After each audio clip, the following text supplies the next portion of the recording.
at Gallery Espace. Here is a show that speaks about the beauty of Indian architecture, the beauty of what is universal in terms of an artist's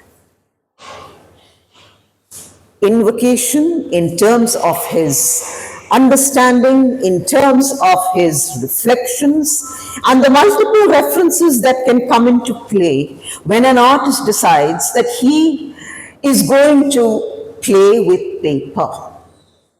In this exhibition, one is looking at a series of works by the brilliant Dilip Chaubisa.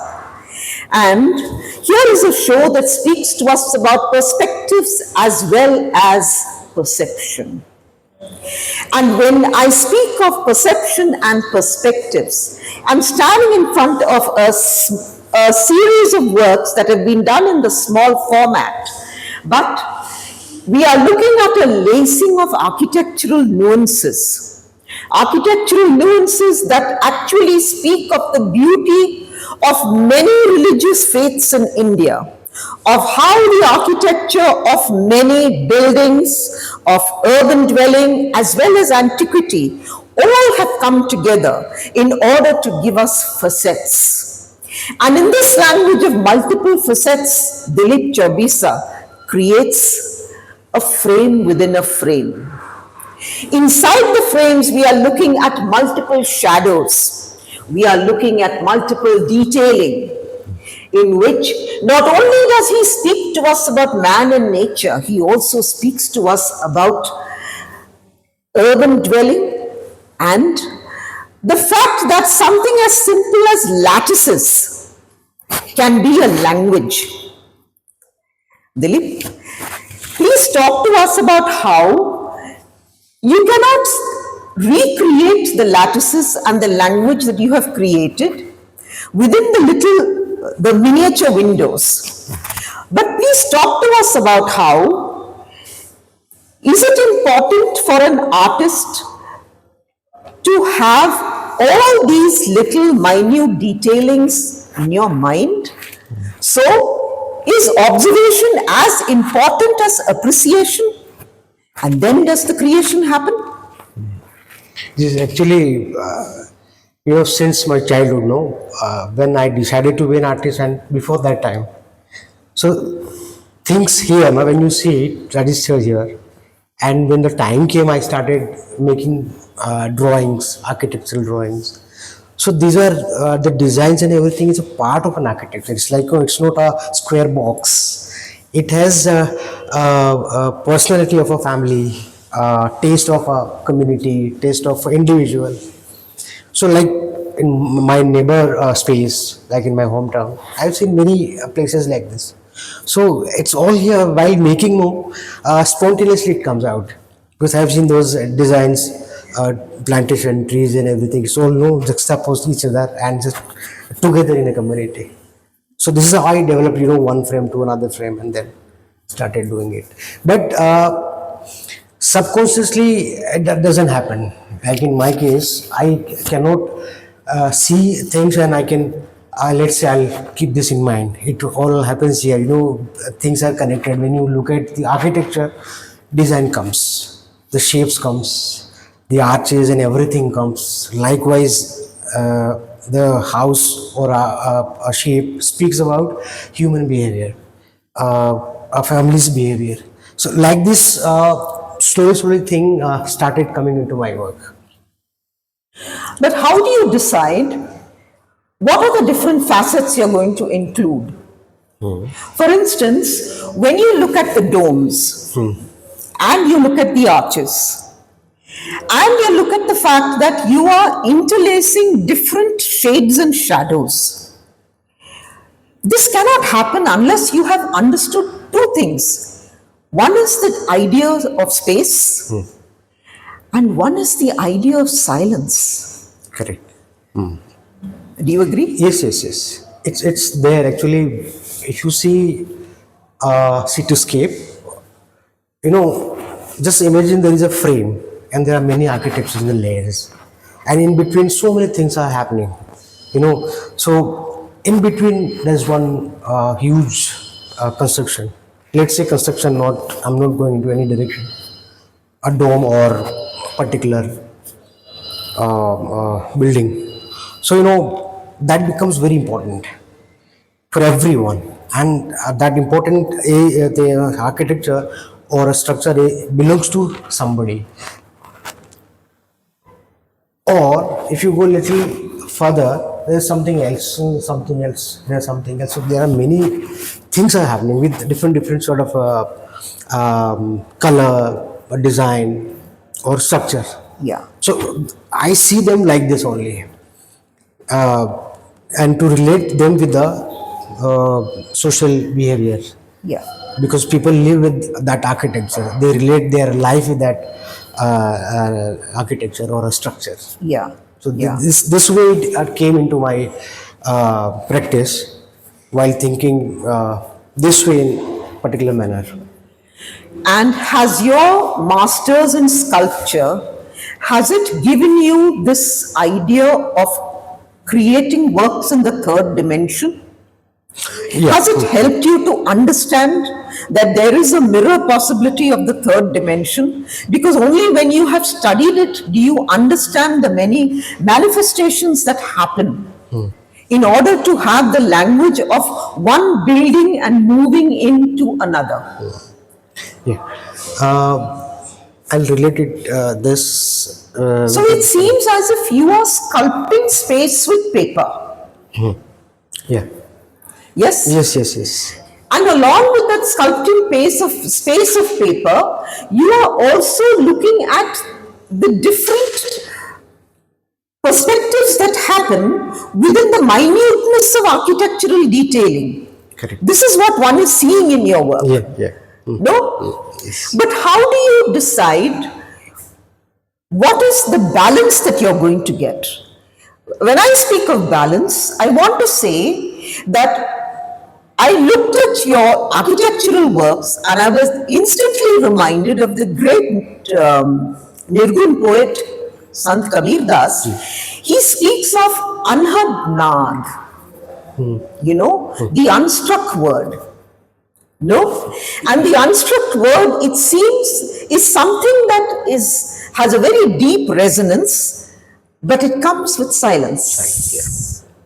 And that is what one gets to perceive when you look at this work. Am I right? Yes. Absolutely correct. Absolutely. So let us move from this architectural disposition to another series that he has done, which are extremely important in this exhibition, and that is the series in which he creates drawings that look like watercolors.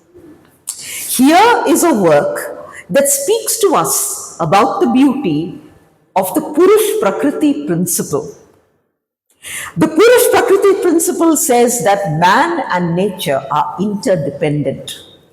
And when you look at this gorgeous work of the leaves, he uses mint and sage green in order to give us the texturing of leaves as well as botanical brilliance.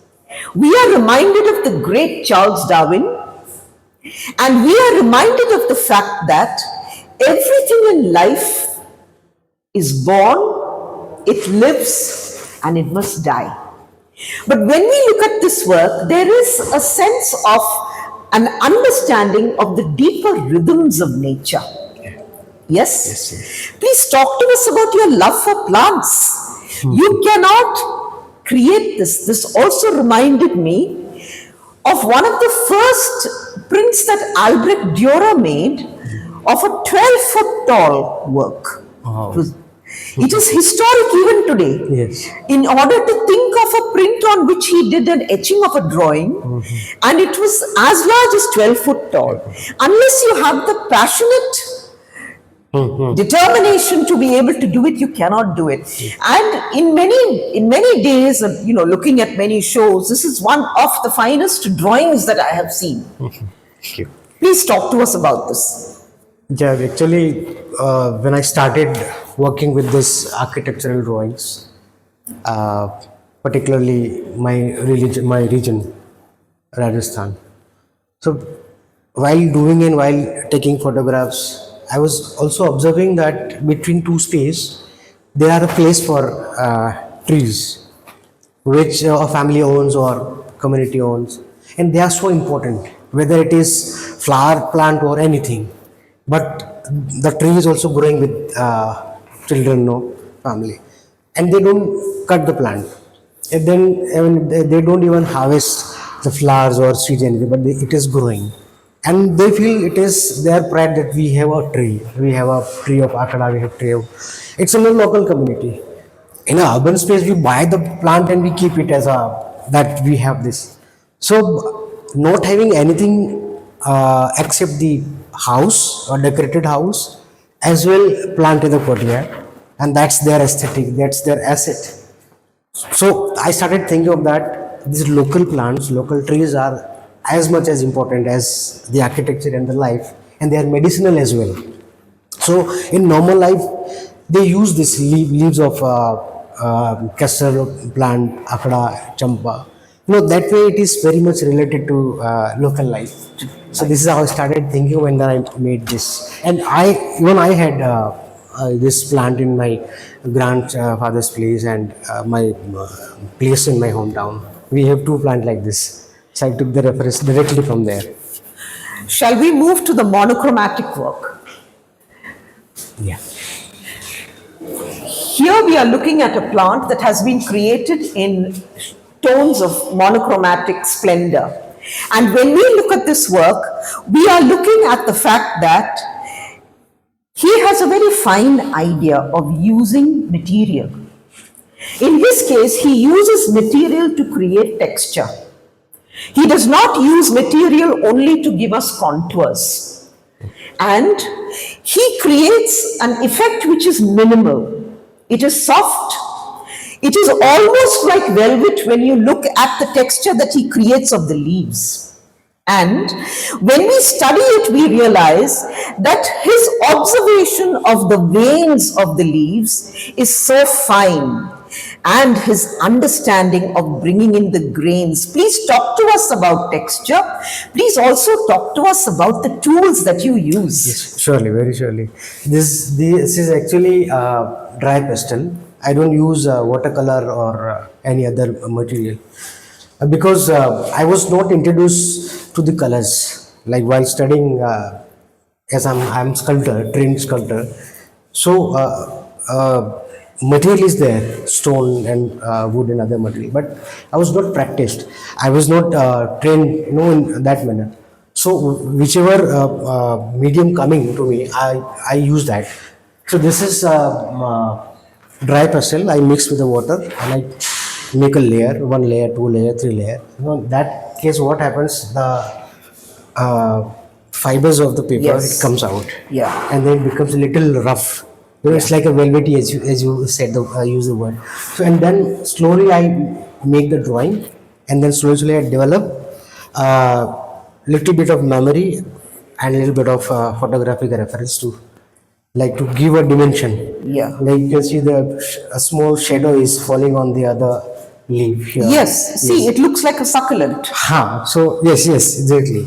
And then it is separated from the indicate space of a house. It Yeah. is no one take this plant inside. Yeah, They are part of the life, but Yeah.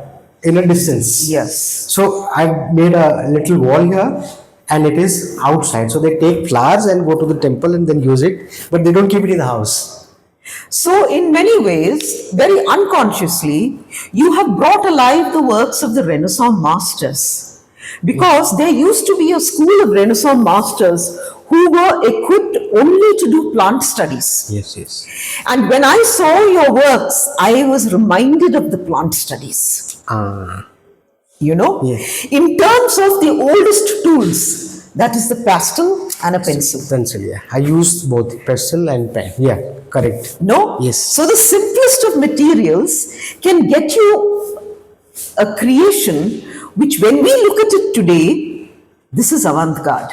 So to bring it into the language of what is modernism, that is what is important. Yes.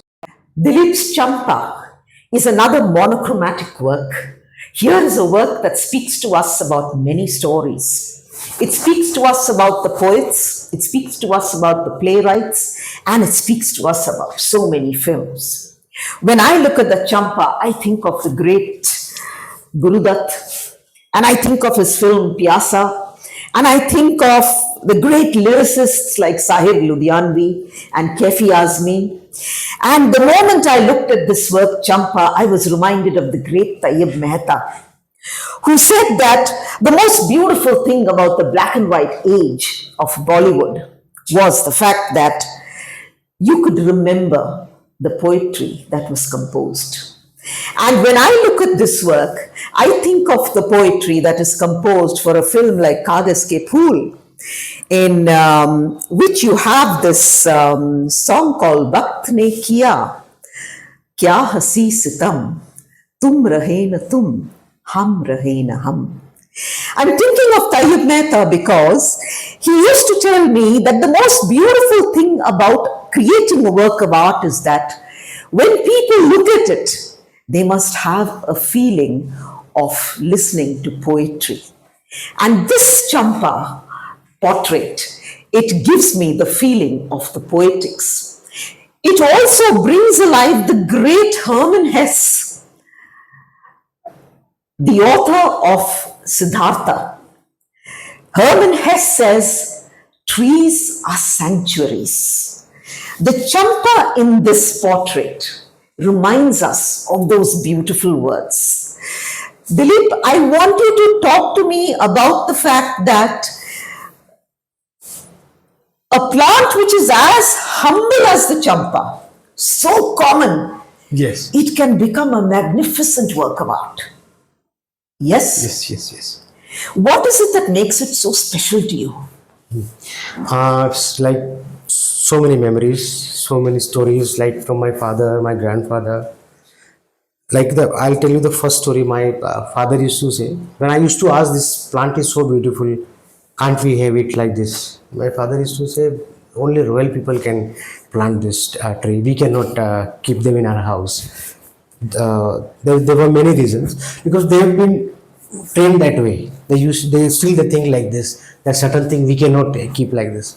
So since then, I've started thinking there are something, we cannot keep certain things in our house, or certain things belongs to a royal family or stuff like this. And afterwards, I used to visit the old palace, which is broken now. So there I found many champa trees, broken champa trees, and then so the reference is here, part of a palace, that it's an entry, and left side there is an exit. So in between this tree is here. So with that memory, I thought of making a champa with the royal, an element of architecture with this. Why? Because the other side, the trees are not the royal trees; they are local. But one, in architecture, few architecture in between a big erected structure belongs to high family or rich family.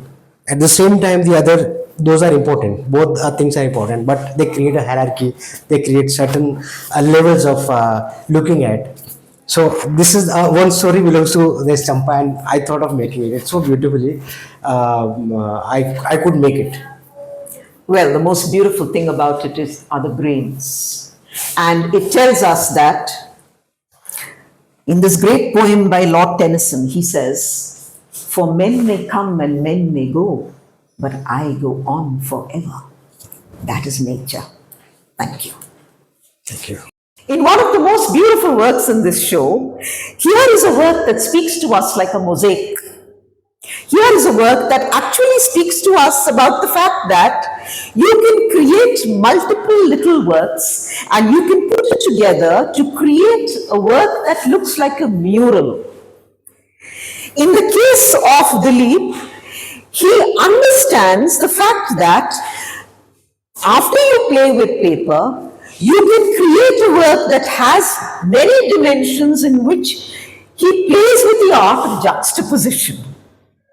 As a sculptor, his understanding of the third dimension is so deep that he also knows exactly how to place the many nuances of different forms that he creates to give us a narrative.